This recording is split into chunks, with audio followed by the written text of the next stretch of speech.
Hello everyone, welcome back to my channel. ये आज का वीडियो जो है बहुत ही स्पेशल होने वाला है, क्योंकि इसमें जो मैं टॉपिक कवर करने वाला हूँ उस टॉपिक का नाम है ओवर सब्सक्रिप्शन। तो ओवर सब्सक्रिप्शन केस को समझने के लिए आप सबसे पहले ये समझिए कि ओवर सब्सक्रिप्शन होता क्या है और किस तरह से कंपनियों का शेयर ओवर सब्सक्राइब होता है। ओवर सब्सक्रिप्शन का मतलब होता है कि जितना आपने इशू किया, कंपनी शेयर इशू करती है।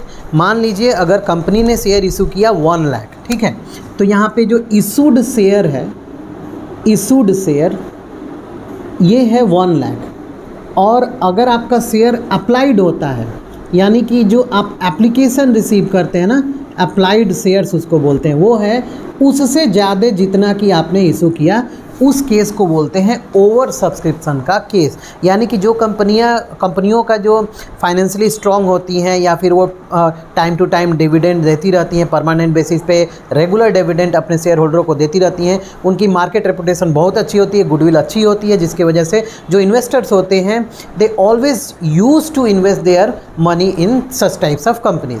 तो इसमें होता क्या है कि जो कंपनियां हैं वो जल्दी से फंड रेज कर लेती हैं और उनको जितना इशू करती हैं और जितना चाहती हैं उससे ज़्यादा पैसा मिल जाता है।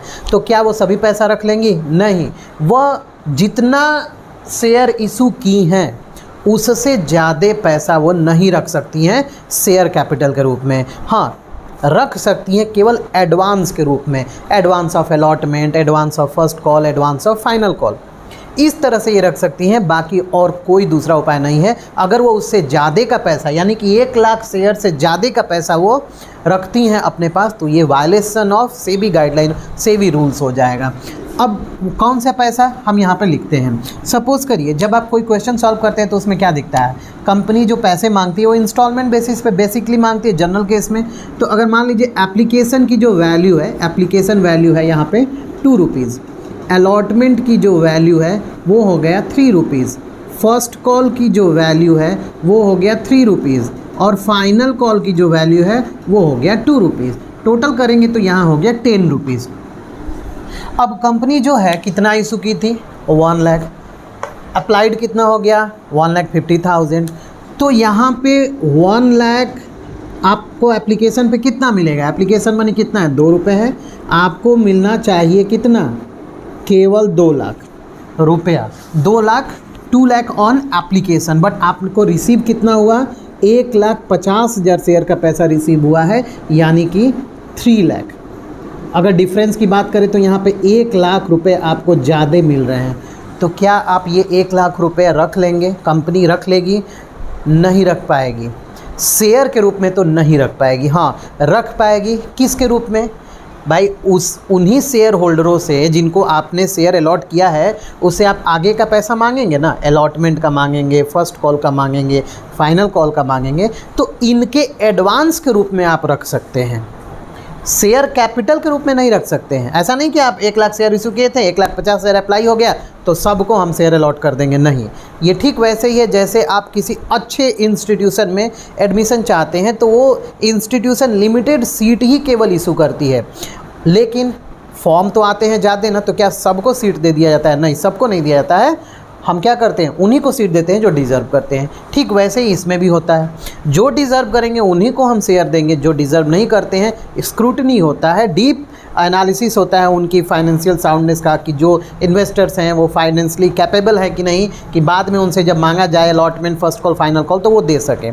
तो इस केस में हम क्या करते हैं? ओवर सब्सक्रिप्शन करते हैं। तो ये जो 1 लाख रुपये आप यहाँ पर देख रहे हैं, ये जो 1 लाख रुपीज़ आपको दिख रहा है, वो कंपनी किस तरह से रखेगी? तो यहाँ पर 3 मेथड है तो बेसिकली 2 ही, या तो प्रोराटा करेगी और नहीं तो रिफ़ंड कर देगी, लेकिन हम यहाँ पे 3 की बात करेंगे। 3 क्या क्या है?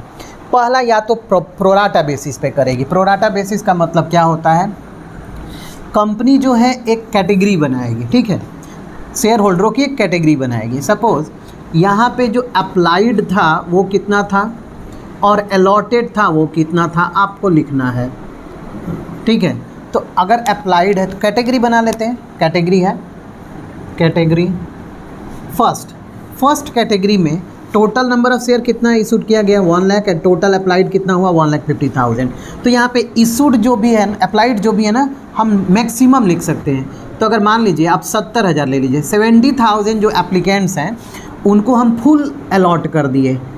यानी कि अगर एग्ज़ाम्पल लेते हैं यहाँ पे कि रमेश जो है, रमेश ने 1000 शेयर के लिए अप्लाई किया है, तो कंपनी ने उसको पूरा का पूरा अलॉट कर दिया, यानी कि पूरा 1000 शेयर उसको दे दिया, भाई ले जाओ तुम, क्योंकि तुम इस कैटेगरी में आते हो।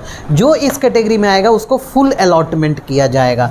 जैसे मोहन है, तो मोहन ने अगर 500 शेयर के लिए अप्लाई किया था तो उसको भी 500 शेयर ही अलॉट कर दिया गया, यानी कि फुल अलॉटमेंट का ये केस है फर्स्ट कैटेगरी। हम बात करते हैं सेकंड कैटेगरी की। तो सेकंड कैटेगरी में अब कंपनी क्या करेगी, यहाँ पे प्रोराटा अलॉटमेंट नहीं हुआ है, यहाँ पे फुल अलॉटमेंट हुआ है। अब कंपनी क्या करेगी, प्रोराटा अलॉटमेंट करेगी। इसमें क्या होगा, आपको पता होना चाहिए कि जितना शेयर इशू किए हैं उतना ही अलॉट करेंगे, उससे ज़्यादा अलॉट नहीं करेंगे। ऐसा नहीं कि ज़्यादा पैसा आपको ज़्यादा शेयर का पैसा मिल रहा है तो ज़्यादा अलॉट कर देंगे, ऐसा कुछ भी नहीं है। तो करेंगे क्या, यहाँ पे अब मैक्सिमम आप कितना अलॉट कर सकते हैं, और 30,000, क्योंकि अगर आप ऑलरेडी 70,000 अलॉट कर चुके हैं तो और आप कितना करेंगे, और अब 30,000 ही कर सकते हैं। लेकिन यहाँ पे तो और अभी ज़्यादा है ना, अभी 80,000 ज़्यादा अप्लाई हुआ है। तो हम क्या करेंगे, यहाँ पे 50,000 जो शेयर होल्डर हैं, जो नॉट शेयर होल्डर, 50,000 जो एप्लीकेंट्स हैं उनको हम कितना अलॉट करेंगे, केवल 30,000, यानी कि फुल अलॉटमेंट नहीं हो रहा है। इस यहाँ पे जो एप्लीकेंट्स हैं उन पे फुल अलॉटमेंट नहीं है, पार्सली अलॉट किया जा रहा है, यानी कि एक प्रोपोर्शन में अलॉट किया जा रहा है। और अभी और कितना बचा यहाँ पे 20,000, तो ये 20,000 को बोल दिया जाएगा भाई हमारे पास पैसा, हमारे पास अब शेयर नहीं है, हमें माफ़ करिए। लेटर जो रिग्रेट लेटर है ना, लेटर ऑफ रिग्रेट, वो इशू किया जाता है। जिनको कंपनी अलॉट नहीं करती है वो सॉरी बोल देती है कि भाई हमारे पास शेयर नहीं है, आप अपना पैसा ले लीजिए, और इनके पैसे को क्या करती है, वापस कर देती है। अब यहाँ पे आप देखेंगे ये टोटल जो है 1,50,000 और ये हो गया 1 लाख, यानी कि अब कैटेगरी में क्या है, 70,000 को पूरा अलॉट हो गया, 50,000 को 30,000 हुआ, और 20,000 को हम वापस भेज दिए। एंट्री क्या पास करेंगे यहाँ पे, जो सबसे पहले जो एंट्री होती है वो एंट्री होती है bank account debit to share application account. First जो एंट्री होगी वो होगी bank account debit to share application account. कितने से करेंगे, तो जो पहली एंट्री होती है वो अप्लाइड से ही करते हैं, क्योंकि वही तो आप रिसीव कर रहे हैं ना। 1,50,000 इंटू 2 कितना हो जाएगा, आप टोटल 3 लाख रुपीज़ मार्केट से एप्लीकेशन पे रिसीव करेंगे। बट क्या आप पूरा अलॉट कर देंगे, नहीं। दूसरी एंट्री क्या करेंगे, जो सिंपल एंट्री पहले होती थी ना वही करेंगे, यानी कि जो पुरानी एंट्री होती थी वो भूल जाइए, बाकी सब पुरानी जो एंट्री है वो करिए। तो क्या होगा, share application account debit to share capital account, यही एंट्री होती थी। लेकिन यहाँ पे थोड़ा सा अंतर आ जाएगा, एप्लीकेशन में वही अमाउंट लिखेंगे जो आपने फर्स्ट एंट्री के क्रेडिट में लिखा है 3 लाख, और कैपिटल में कितना लिखेंगे, तो आप कभी भी कैपिटल में उतना ही ट्रांसफ़र करेंगे, उतने ही रुपया ट्रांसफ़र करेंगे जितने का शेयर आपने इशू किया था। तो आपने शेयर 1 लाख इशू किया था, तो 1 लाख इंटू 2 रुपीज़ एप्लीकेशन बनी है, तो आप केवल 2 रुपीज़ ही शेयर कैपिटल में ट्रांसफ़र करेंगे। तो 1 लाख के साथ आप क्या करेंगे, यहाँ पे 1 लाख में आप देख रहे हैं ना कि 20,000 शेयर्स को रिफ्यूज़ कर दिया गया, वापस भेज दिया। तो हम पहले वो लिख लेते हैं, इसको आप बाद में भी लिख सकते हैं, लेकिन मैं यहाँ पे पहले लिख रहा हूँ 20,000 इंटू 2, यानी कि 40,000 को वापस भेज दिया। और यहाँ पे 1 लाख शेयर्स का पैसा आपने लिया है ना एप्लीकेशन पे, तो एप्लीकेशन 2 रुपीज़ है, और यहाँ पे 1 लाख रुपीज़ एक्स्ट्रा है, तो कितना हो जाएगा, 50,000 एक्स्ट्रा शेयर है, तो 50,000 इंटू 2 1 लाख रुपीज़ आपने रखा है। 1 लाख में 40,000 आपने क्या कर दिया, वापस भेज दिया। अभी भी आपके पास कितना है, 60,000। अब उस 60,000 जो है ना, उस पैसे को आप एडवांस के रूप में एडजस्ट करेंगे। तो कैसे पता करेंगे आप कि अलॉटमेंट पे कितना एडवांस आप एडजस्ट करेंगे, फर्स्ट कॉल पे कितना करेंगे, फाइनल कॉल पे कितना करेंगे, क्या सभी एडवांस अलॉटमेंट पे ही एडजस्ट कर देंगे या उसको सब्सिक्वेंट कॉल के साथ भी एडजस्ट करेंगे, इसको कैसे पता करेंगे।